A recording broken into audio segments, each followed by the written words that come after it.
혹시 여러분들은 어떤 제품을 보면서 처음엔 디자인이 구리다고 생각했는데 어느 순간 이뻐 보이는 경험을 한 적이 있나요? 이걸 뇌이징이라고 하죠. 저는 애플의 제품을 보면서 이런 경험을 했습니다. 에어팟의 콩나물 디자인 논란, 아이폰의 탈모 논란, 그리고 2019년부터는 인덕션까지. 그런데 이렇게 애플 로고만 달면 뭔가 이뻐 보이는 환각을 발생시키는 이런 완벽한 디자인을 스티븐 잡스는 어떻게 만들었을까요? 이걸 알려면 일단 스티브 잡스가 살아온 환경에 대해서 먼저 이야기해보겠습니다. 스티브 잡스는 1955년 2월에 조앤 시블의 아들로 태어났지만 불행히도 친부모한테 길러지진 못하고 입양되었습니다. 당시에 잡스를 입양한 아빠는 기계공으로 일하고 있으면서 19살 때는 해양경비대에 입대해서 기계공으로서 자질을 인정받게 됐습니다. 이렇게 손재주가 좋은 양아버지 곁에서 자라면서 잡스도 완벽주의적인 디자인에 집착하는 태도가 길러졌을 것 같아요. 그가 부모님한테 많은 도움과 영감을 받았다는 모습이 어디에 드러나냐면 그는 그의 양부모에 대해서 그분들은 1000% 제 부모님입니다 라고 말한 적이 있습니다. 반면에 친부모에 대해서는 그들은 나의 정자난자 은행일 뿐 그 이상도 이하도 아닙니다 라고 인터뷰하게 됐습니다. 근데 여기서 좀 신기한 일이 있는데 잡스는 평생 동안 친부를 찾지 않았다고 합니다. 하지만 진짜 운명의 장난처럼 둘은 이미 아는 사이인 거죠. 회사 근처에 식당을 자주 갔었는데 거기에 홀 매니저가 사실은 친부였다는 거죠. 당시에 친부는 잡스가 식당에 오면 유명인이 왔다고 좋아했고 잡스도 그런 대접이 좋아서 팁을 많이 주던 그런 지인 사이였다고 합니다. 신기하죠. 어쨌든 이후 잡스는 학교에 들어갔는데 그렇게 바른 사람은 아니었다고 하죠. 학교도 자주 빼먹고 그렇게 좀 속을 썩였는데 우연히 전자공학 키트를 가지게 되면서 인생이 많이 변했다고 합니다. 전자제품의 원리를 익히면서 흥미도 갖게 됐고요.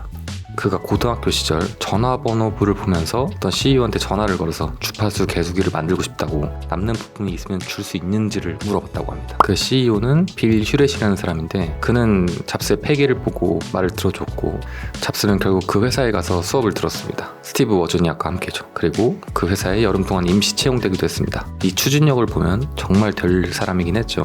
근데 그 잡스와 같이 일했던 스티브 워즈니악이 누구냐면 고등학교부터 친구 사이였습니다. 둘 다 전자계통에 심취해서 대학을 중퇴하기도 했죠. 컴퓨터를 처음 만들 때는 워즈니악과 잡스가 각각 집에서 일하다가 최종 조립만 잡스의 집 차고에서 했다고 합니다. 근데 이게 좀 와전돼서 애플의 시작은 잡스의 집 창고에서 시작했다고 알려졌죠. 어쨌든 어렸을 때부터 친구인 이 둘은 애플 컴퓨터를 만들었고 당시 잡스는 회사 인근에 컴퓨터 전문점이었던 숍을 설득해서 50대의 물량을 주문받았습니다. 그리고 그보다 더 개선된 모습을 가진 애플2는 컴퓨터 전시회에서 처음 선보였죠.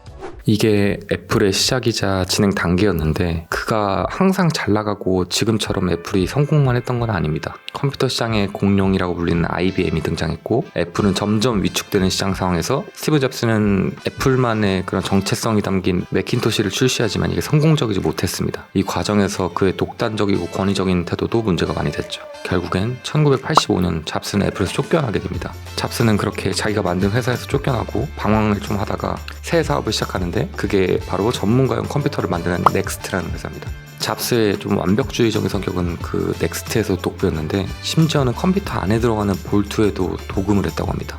어쨌든 이렇게 회사를 꾸려나가던 잡스는 어떤 컨퍼런스에서 빌 게이츠를 만나는데 거기서도 서로 언성을 높여서 싸웠다고 합니다. 왜냐하면 빌 게이츠와 잡스는 좀 근본적인 차이가 있었는데 잡스는 하드웨어랑 소프트웨어가 통합된 방식을 선호했고 타사와는 호환되지 않는 제품을 만들었습니다. 반대로 빌 게이츠는 여러 회사들이 서로 호환 가능한 제품을 만드는 것이 바람직하다고 믿었죠. 그래서 넥스트는 어떻게 됐을까요? 아까 말씀드렸죠.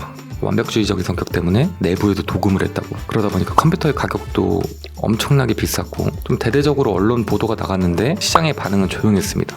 아직 상용화가 되기엔 조금 많이 부족했죠. 그리고 빌 게이츠는 넥스트를 위한 소프트웨어를 개발하지 않겠다는 입장을 고수했습니다. 그렇게 1989년쯤 넥스트 컴퓨터가 정식으로 팔리기 시작했지만 실제 판매량은 월 400대 정도의 수준이었죠. 공장은 대부분 놀고 있었고 넥스트는 큰 적자로 재정난에 시달리게 됩니다. 한편 이때쯤 잡스는 애플에서 벌어온 돈으로 영화 제작을 하는 그래픽용 컴퓨터 회사를 인수합니다.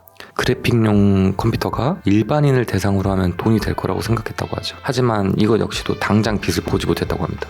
그렇게 10년 정도를 고전했습니다. 근데 그때 잡스가 인수했던 픽사에서 엄청난 영화가 등장합니다. 다 들어보셨죠? 토이스토리.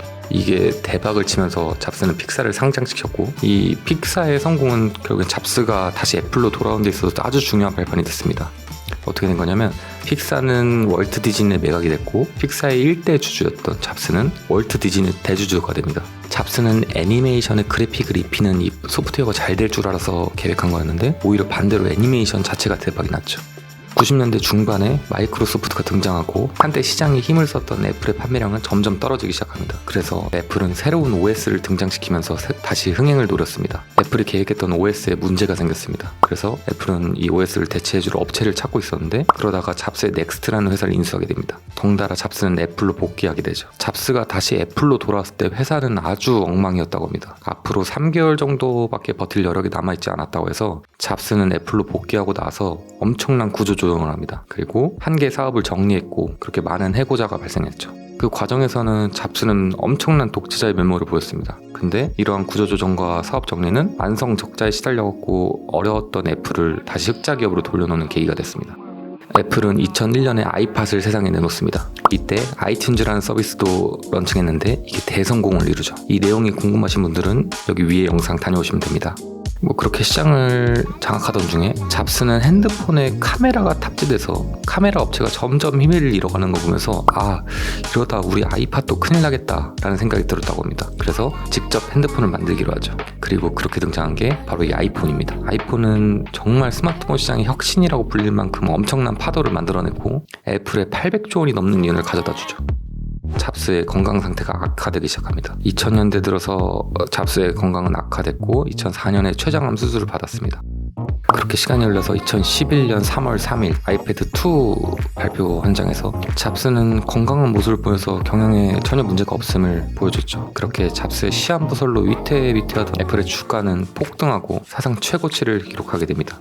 근데 그 이후에 다시 병세가 악화되면서 점점 수척한 모습으로 등장을 하죠. 그렇게 2011년 8월 25일 잡스는 CEO직에서 사임한다고 밝혔고 그 이후 한 달 반도 안 돼서 그는 생을 마감했습니다.